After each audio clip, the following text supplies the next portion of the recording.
Hello hi എല്ലാവർക്കും നമസ്കാരം. ഞാൻ ഇന്ന് ഒരു വീഡിയോ ആയിട്ട് ഒന്ന് രണ്ട് വാക്ക് സംസാരിക്കാമെന്ന് വിചാരിച്ചിട്ട് അതുകൊണ്ടാണ് ഈ വീഡിയോ ആയിട്ട് ഞാൻ വരുന്നത് കേട്ടോ. ഒന്നുമില്ല, എല്ലാവർക്കും സുഖമല്ലേ?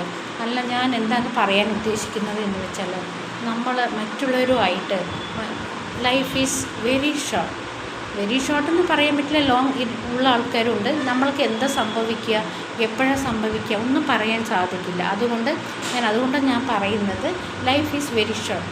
അതിൻ്റെ ഉള്ളിൽ നമ്മൾക്ക് തർക്കങ്ങൾ എന്തിന്? സ്നേഹിച്ചിട്ടില്ലെങ്കിലും സ്നേഹിക്കാൻ സാധിച്ചില്ലെങ്കിലും വെറുക്കരുത്. ഓക്കെ, പിന്നെ എന്താ പറയുക, സഹായം ചെയ്യാൻ പറ്റിയിട്ടില്ലെങ്കിലും ദ്രോഹിക്കരുത്.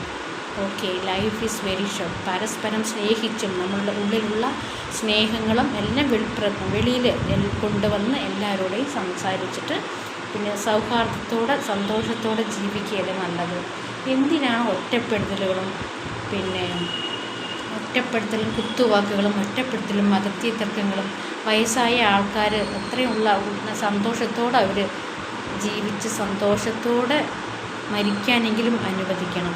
അതിൻ്റെ ഇടയിൽ അവർ മരിക്കുന്ന വയസ്സായ സമയത്ത് അവർക്ക് കുത്തുവാക്കുകളും ഒറ്റപ്പെടുത്തലും എന്താ പറയുക എല്ലാം ചെയ്ത് അവർക്ക് സന്തോഷമില്ലാതെ ഓരോ നിമിഷം അവർ ആലോചിച്ചിട്ട് ആ മരിക്കുന്ന സമയത്ത് കൂടെ സമാധാനമില്ലാതെ അങ്ങനെ ചെയ്യരുത്. ഓക്കെ, നമ്മൾ സന്തോഷത്തോടെ എല്ലാവരും എൻജോയ് ചെയ്തിട്ട് ജീവിക്കുക. എല്ലാവരോടും സൗഹാർദ്ദത്തിലായിട്ട് പെരുമാറാൻ ശ്രദ്ധിക്കുക. പിന്നെ അതുമല്ല, ദേഷ്യം ഉണ്ടെങ്കിലും അത് മനസ്സിൽ വെച്ചിട്ട് മറ്റുള്ളവരോട് പ്രകടിപ്പിക്കില്ല. സ്നേഹം പ്രകടിപ്പിക്കുക, ദേഷ്യം പ്രകടിപ്പിക്കരുത്. ഓക്കെ, നമ്മളെല്ലാം ഹ്യൂമൻ ബീയിങ്സാണ്. ജീവിതം വരെ ഒരു വെരി ഷോർട്ട്. ഓക്കെ, അതിൻ്റെ ഉള്ളിൽ നമ്മൾക്ക് എന്തിനാണ് ഈ വൈരാഗ്യം, വെറുപ്പും? എല്ലാവരോടും നന്നായി സംസാരിക്കുക, സഹായിക്കാൻ പറ്റില്ലെങ്കിൽ ദ്രോഹം ചെയ്യാതിരിക്കുക. ഓക്കെ, പിന്നെ ഞാനിത് പറയേണ്ട മനസ്സിലുണ്ടായിരുന്നു, അത് പറയാമെന്ന് വെച്ചു കേട്ടോ. Okay, thank you, by.